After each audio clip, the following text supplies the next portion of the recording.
तो आपसे कोई टिकट नहीं लिया जाएगा। कल तक जो है ये फ्री है। दोस्तों इस वीडियो में हम कतर के बारे में कुछ लेटेस्ट अपडेट आप लोगों के साथ में शेयर करने वाले हैं। आज 21 दिसंबर 2024 शनिचर का दिन है। दोस्तों आज के दिन के बारे में बताता चलूं, यहाँ पर आप लोगों को रेफरेंस नजर आ रहा होगा। इसमें कहा जा रहा है कि आज यानी कि 21 दिसंबर से कतर में सर्दी के मौसम का आगाज हुआ है। दोस्तों बताता चलूं कि आज यानी कि 21 दिसंबर इस साल का जो है सबसे छोटा दिन होगा। इसी के साथ साथ बताता चलूं कि आज की रात सबसे लंबी रात होगी इस साल में। दोस्तों हम बढ़ते हैं अगले अपडेट की जानिब। यहाँ पर आप लोगों को एक वीडियो चलती हुई नजर आ रही होगी। इसमें आप देख सकते हैं कि अगरचे कतर में 18 दिसंबर 2024 गुजर गया है, कतर का नेशनल डे गुजर गया है, लेकिन अभी भी आप लोगों को कतर में बहुत सारी जगहों पर इस तरह की एक्टिविटी देखने को मिलेगी जो कि कतर नेशनल डे की मुनासबत से है।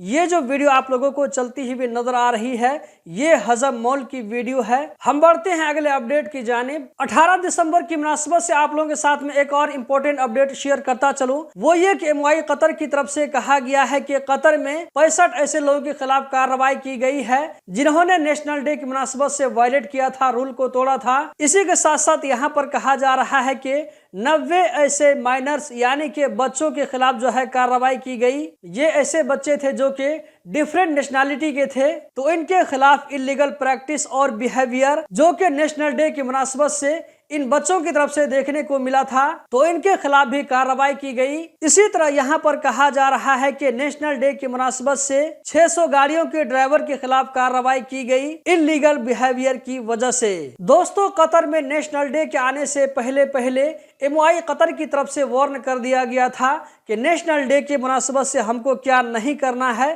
तो ऐसे ही करने वालों के खिलाफ जो है यहाँ पर कार्रवाई की गई है। अगला अपडेट दोस्तों यहाँ पर आप लोगों को नजर आ रहा होगा 11 दिसंबर से लेकर के 18 दिसंबर, इसके बीच में कहा जा रहा है कि मेट्रो और ट्राम को जितने लोगों ने यूज किया उसकी तादाद जो है 16 लाख से ज्यादा बताई जा रही है। दोस्तों सीरिया में हुकूमत का तख्ता पलट होने के बाद में कतर में सीरियन एम्बेसी खोल दी गई है।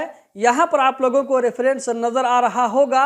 अगला जो अपडेट है दोस्तों ये है बलदिया की तरफ से। बलदिया की तरफ से कहा जा रहा है कि कतर में 2024 के अंदर 7 नए पार्क ओपन किए गए। इसी के साथ साथ इसमें कहा जा रहा है कि कतर में 2.3% की जो है ग्रीन प्रेस की ज्यादती हुई है। दोस्तों आप लोगों को मालूम होना चाहिए कि 2030 तक, जिसको कतर विजन के नाम से जाना जाता है, तो 2030 तक कतर में टोटल 10 मिलियन ट्रीज लगाए जाएंगे, दरख्त लगाए जाएंगे। तो यहाँ पर कहा जा रहा है कि इसी कोशिश में 8,40,000 दरख्त भी लगाए गए कतर में। जबकि आज का जो लास्ट अपडेट है यहाँ पर आप लोगों को एक वीडियो चलती हुई नजर आ रही होगी। यहाँ पर आप लोगों को वीडियो में एक बड़ी शिप नजर आ रही होगी।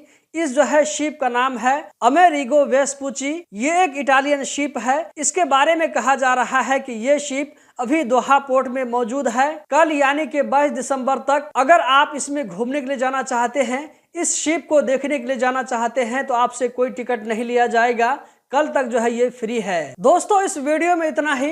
हम जल्द ही मिलते हैं किसी नई वीडियो में। अगर आप लोगों को वीडियो पसंद आई तो लाइक करके आगे जरूर शेयर करें। बहुत बहुत शुक्रिया।